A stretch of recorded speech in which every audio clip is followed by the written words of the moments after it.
Stadge, it is so good to see you. Can I ask you about Serena Bolden to begin with?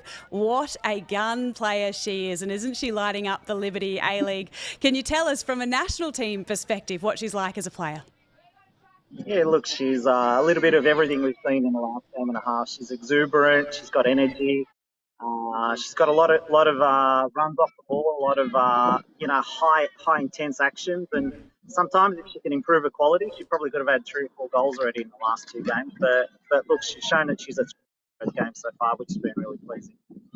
Thanks so much for joining us, Stadge. And look, interested to understand your plan for the year. Obviously, had a lot of success so far with the Philippines national team, but what's your approach to the Women's World Cup?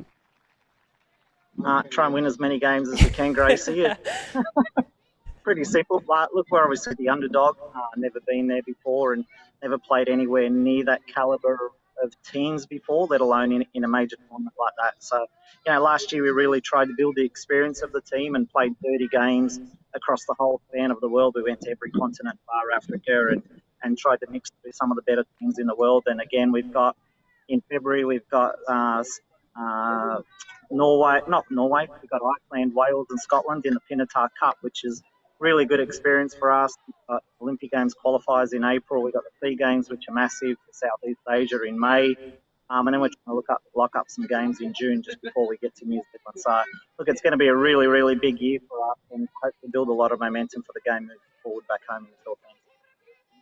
Stadge, you must be relieved that Jacqueline Savicki's back on the bench. We got to see her very briefly against Wellington back in the second round of the season. She's been out since, kind of managing her body and her return to full-time serious competitive football on a regular basis. How important has this Western United stint been for her, though, in order to sort of get serious training environment and now in the back half of the season, some serious match minutes? Yeah, look, it's important for every player in our team. When we went to the Asian Cup last year, only 3 of the 23 players had a club.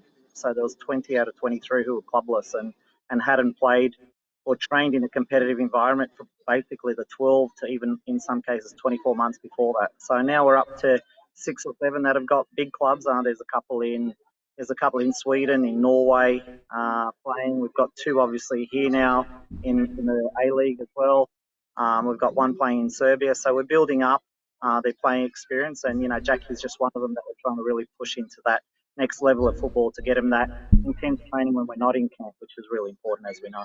And as someone who obviously is no stranger to both squad composition and coaching in the Liberty A-League, or the W League as it was back then, I need to ask you, how has Western United been able to do this? They have 11 players that had never played in the league before. They had 15 Australian players that were not in the league last year. And 4 of the North American players that they've brought out, whether Jackie being half Canadian, whether it's the Guyanese American Sydney Cummings or Keane as well, or Hillary Beale, those 4 Americans had no NWSL experience between them. 0 appearances in the NWSL. Where have they come from? How have they done it? Is it recruiting? Is it coaching? Is it intangibles? If you were coaching against them, if you were still in this league, what would you have made of where this team has come from and how? Yeah, look, Melbourne City had a template a few years ago where they put together an unbelievable squad when they first came into the competition, and maybe Western United calibre on paper isn't at that level, but certainly put it down to Mark and his coaching staff and recruiting. They've recruited for what they want, and obviously they've spent a bit of time together in the NPL there as well with Mark and the coach. So they had that little bit of fluidity as a group beforehand and knowledge of the coach, and he had knowledge of the players. And, Jess McDonald is really a standout in terms of being a little bit of an X factor for him. Played for America a few times in WSL for Courage and winning the league so many times over there. So she provides that little bit extra for them.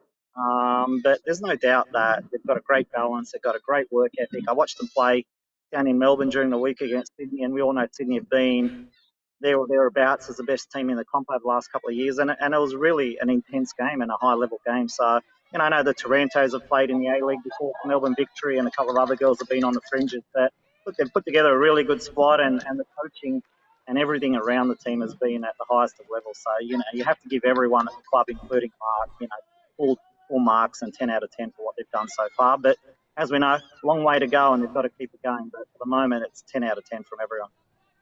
Staj, before we let you go, can I ask you about the vibes surrounding this Philippines national side ahead of the Women's World Cup? We've seen the Filipino community in Australia come out to support the players, but also back in the Philippines about featuring on the biggest stage of all. Where are the excitement levels at a few months out from the big dance? Yeah, look, I think you touched on it. We all saw the Men's World Cup just recently. What a boost even we have. Football back here's had a little bit of a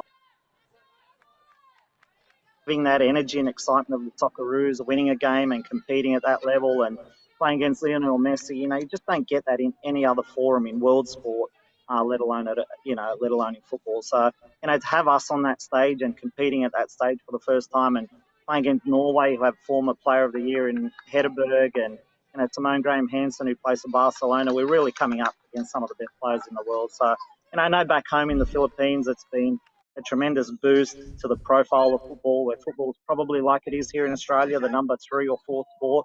So, we have a lot of similar issues in trying to boost the profile of the sport, both through in the football community, but more importantly throughout the rest of the community. So, the World Cup's going to give it a good boost, and hopefully, we perform really well and show what we're capable of. We can't wait. Staj, we know you keep a super close eye on the Liberty A-League as well. Thank you so much for joining us on Dub Zone this afternoon. Thank you. Good to see you all.